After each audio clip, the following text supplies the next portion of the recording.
Hello once again. I was asked about diagrams and finding the correct diagrams.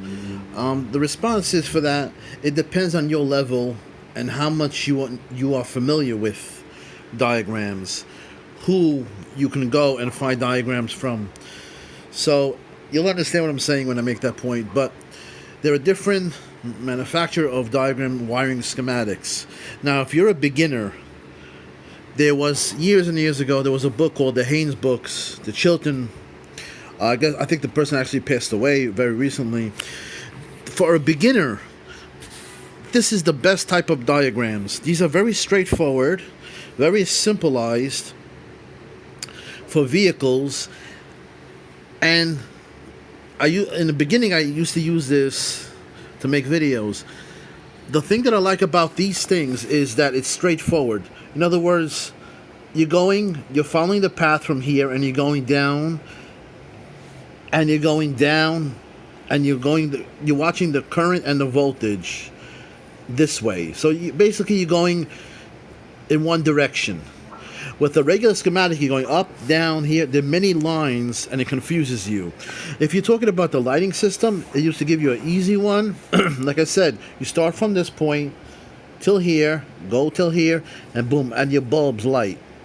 Again, this is an old book, so circuits were much more simpler, and the automotive industry was much more simpler back in those days. Now it's computerized. You have much more schematics, much more modules. But to convey the point, like let's say when I started this one, it will give you the relay. But you have to understand how a relay works. Diagrams will give you the connections, but you have to understand how the components work. That's why I said, if you're starting out, the best thing is there's a video that I made in the very beginning on the channel Joe Electronic Schematics from Auto, and it's how to read automotive wiring diagrams. It's called. It has like 30,000 views. That's my best one for some reason. I don't know why. That's one that will explain to you, really, component to component, how to understand wiring diagrams. Again, when you come over here, we know a battery is the power supply for automotive. But you know what? It will not give you the symbol of the battery in these type of situations. Sometimes it will, sometimes it won't. See the fuse? It's understood that you understand that there's a battery. The 12-volt battery is connected here to the fuse. It will not show you it. So you have to have some knowledge and some understanding before every schematic. So, like I said, if there's a relay here, you have to understand what the function of the relay is, and that's why I always put in the voltage so you can understand it, interpret it much easier. Now, for the grounds, this is a physical ground. That means it's a body ground or a chassis ground, as opposed to the computer giving you a ground. When a computer, like fuel injectors, gives you a ground, it wants to do one thing. Remember, it wants to have control of that component. That's why it gives it a ground. This is just a physical ground. It's always there. Let's go to another schematic. Okay. This is the ones that I use. I was always asking where we can find schematics. This is from Mitchell. Now, Mitchell goes by the schematic. If you want a schematic for a certain vehicle, it's like $19.99. There is obviously a membership or things like that you can join, obviously, to get discounts and things like that. However, with Mitchell, I like one thing. If you're a beginner or you're an amateur or you're very familiar with, let's say, this is the power distribution. Let's say there are fuses and a fuse keeps on blowing. I don't know where it's coming from. This is like a block diagram to show you where everything is connected. And this is what I refer to when I have a blown fuse. Now, the other one I said, it doesn't show you all the time the battery. In this one, as you can see over here, it gives you the battery symbol. And it shows you the battery is here. And it's showing you where the battery, the 12-volt battery is connected to. So these type of schematics will show you the fuses, will show you the actual battery, will also give you fusible links, will also give you main fuses, like in Hondas that we discussed. So it will give you all the material that you need. Also, the fusible links, they're not a regular fuse. They're not maxi fuses or mini fuses. They are wires connected together that melt when there's too much ampage going through it. So let's start off. Instead of me just showing you, let's say you start with the battery. You have a main fuse over here, 175 amp fuse. Then you have a fusible link over here going to the generator. The generator is the alternator. So when the alternator comes back, guess where it comes? It comes back to feed and recharge the battery. So we have a fusible link which will melt, if there's too much ampage going through it. A fuse will melt, and when it melts, when there's too much amps. So this is 30 amps. This is 30 amps. I have 35 amps, 40 amps. It'll blow the fuse. Now, what I like about these types of Mitchell is a couple of things.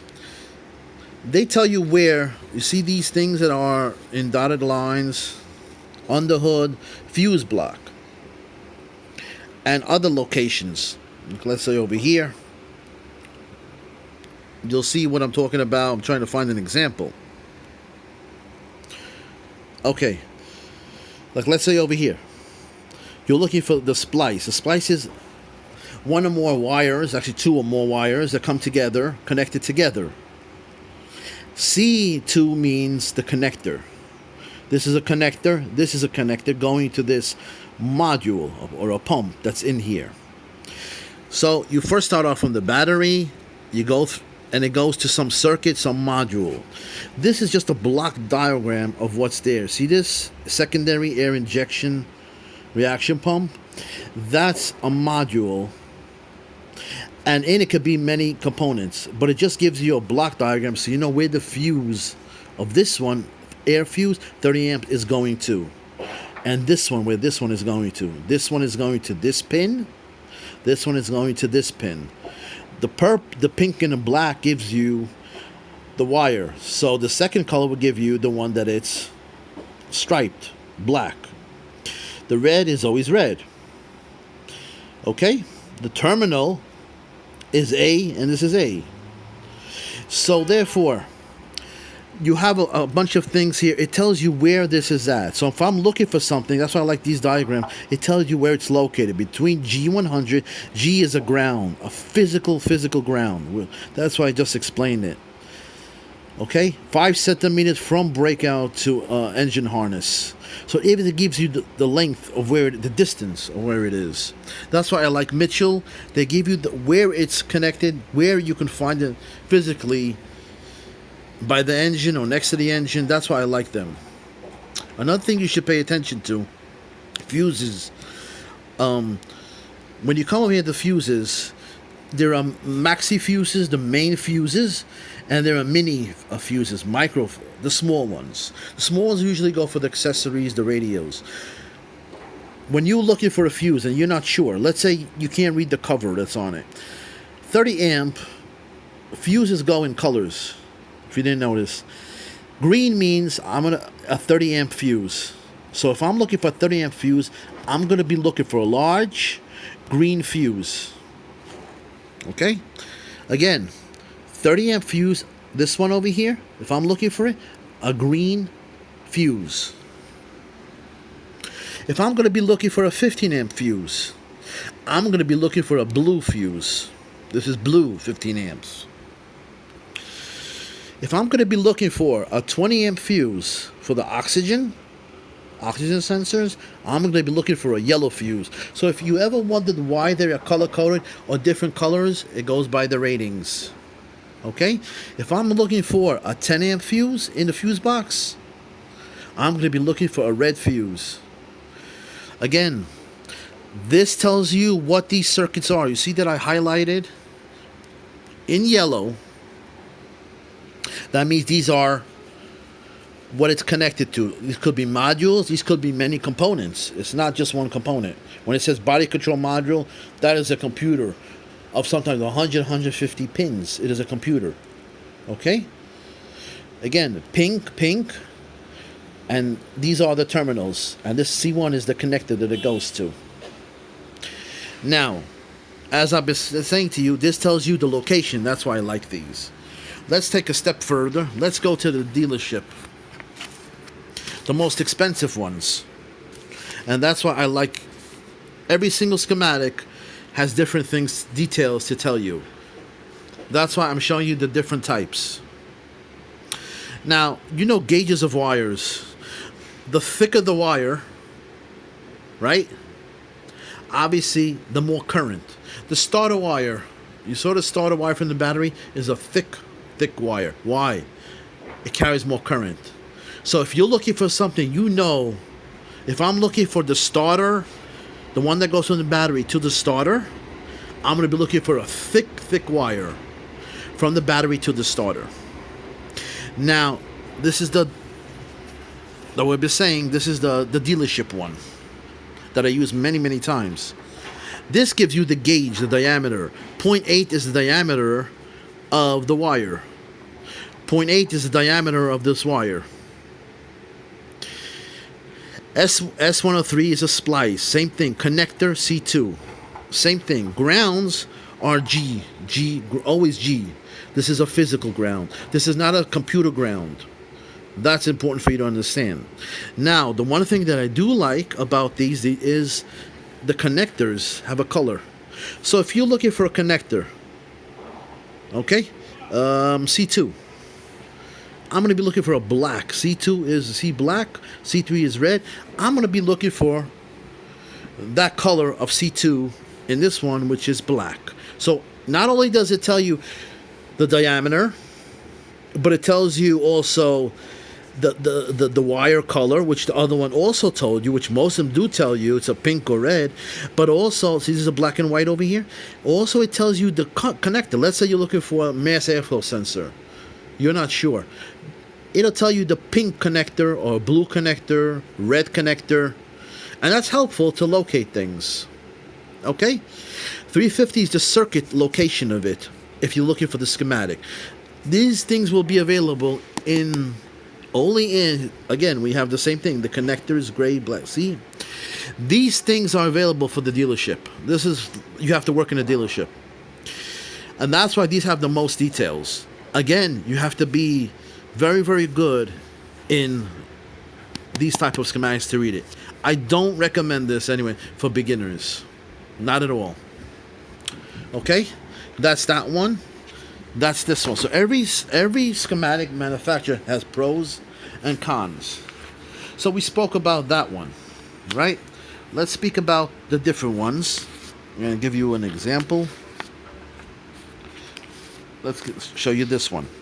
Look at this. This is Mitchell again. This is Mitchell. In this one, two things it tells you. Hot and on or start, which is run or start. It doesn't tell you this is a battery connected to it. You know there's a fuse, so I know it's going to the battery. It makes you understand that you know that this is connected to that, the power source. Again, here's a connector. This is a connector. A fuse, a connector. This is the color of the wire. This is the pin 13. All this is over here. Okay? Now let's say we're looking for this module, right? Engine control module. It tells you left side of engine compartment. So it tells you the location. That's why I like these, right?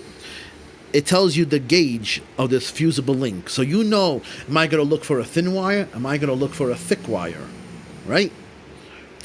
Now, in this one, there's two things. It tells you this, but it doesn't tell you the battery. Here, it does tell you the battery. It gives you the symbol of the battery. This is for a alternator, right? And this is the starter. So this thick wire, the black one, it doesn't tell you the gauge. It doesn't tell you how thick it is. But I know this goes to the starter. It has to be a thick wire because it's gonna crank more than 200 200 amps. So it's gonna be a nice thick wire. Again, this is something that they assume that you know. They're not gonna tell you every little detail. And the other one goes to ground. So positive, and this is ground. Okay, so I like Mitchell. I like the other books. It depends on your level. Okay, here we go again with the starter, but it tells you, see, junction box, right front of engine compartment, behind battery. That's why I like these. You're looking for the fusible link. These are fusible links at battery junction box. You're looking for this ground front. I'm looking for G101, which is a physical ground. This one near battery. This one is front of right front fender. So again, I like these because they tell me where they are. Every manufacturer is different. I'm looking for this. This is the computer that we talked about. This is the main computer. All these pins, these are all pins, right? And these are the connectors that go. See these little arrows? These are connectors that go to the computer. One thing you should always know, and I spoke about it, talk about sensors, NOx sensors, oxygen sensors that there's many codes for. Where do they go? Whenever you think of a sensor, think of one thing. It should pop to your mind automatic. Sensors, there must be a computer nearby. It has to go to a computer because it has to give information. And sure enough, here's the computer. So always think about things like that. Okay? Again, excuse me. The fuse up here, hot and off, run or start, hot and run. That means it gets power when it's in the run position, the ignition switch. There's no battery up here. It assumes that you know it as a reader of schematics. It assumes that you know what a splice is. Okay? And so on and so on. Okay, as one I made for the power. See this one? Again, instrument panel, junction box. It tells you where it is. This fuse. It tells you.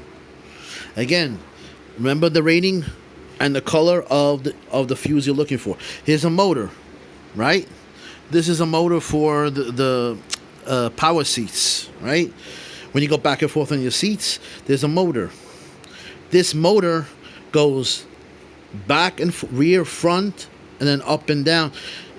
It doesn't tell you the motor goes in one direction and then it goes in the other direction, rear and front. You have to figure it out. Because people would think there's two different motors. No, we share the same motor. It's bi-directional. So the same motor will go, see the arrows going this way, current flowing this way, and then the other direction will go this way. So it'll go rear, front, back, and forth the seat. We use the same motor. The schematic will not tell you that. You have to figure these out. That's what I'm saying. It depends on your experience of reading these things. Again, here's different ones. This is for air conditioning. These are switches. It tells you exactly where they are. Power chain control module on right side of engine compartment.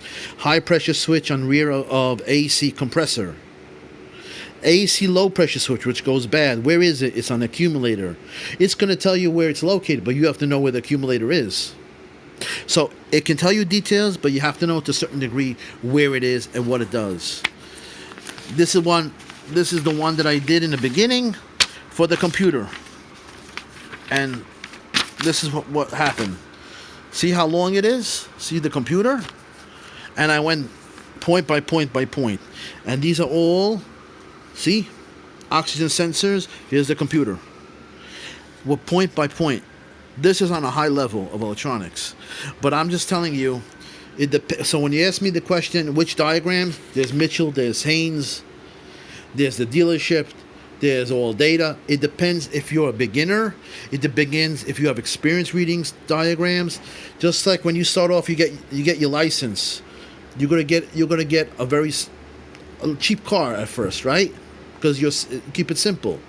You're not gonna get a Bugatti. You're not gonna get a very expensive car. Obviously, same thing. If you're just beginning to read these things. Take it simple. This is why I say HAYNES is the best. They're probably online. They don't have too many books now. Maybe they have DVD. Maybe you could download it.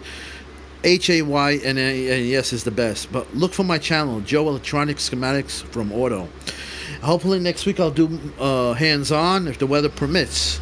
and I think you will be impressed of things that I will be informing you, things that you have not seen in electronics, no other channel, and it'll be really intense, but it'll be in a car. First, you're going to see how a good car works, and you're going to see voltages, and you're going to see how to find sensors on a good one and see how it measures, how it looks. First, you have to know how a good one works. Then you can go to a bad one. I hope to in the forward. Please leave comments because YouTube loves comments, and my minutes last month was my best. My best in minutes watched, and this week I actually caught up on the minutes from last July. So 1 week I caught up. I hit last week's minutes watch, which is very good. So the views, we'll work on it. But anyway, go to that video. How to understand how to read automotive wiring diagrams. Has like 30,000 views. Was a popular one. So thanks for watching. And believe me, I hope to see you doing hands-on. You will learn a lot.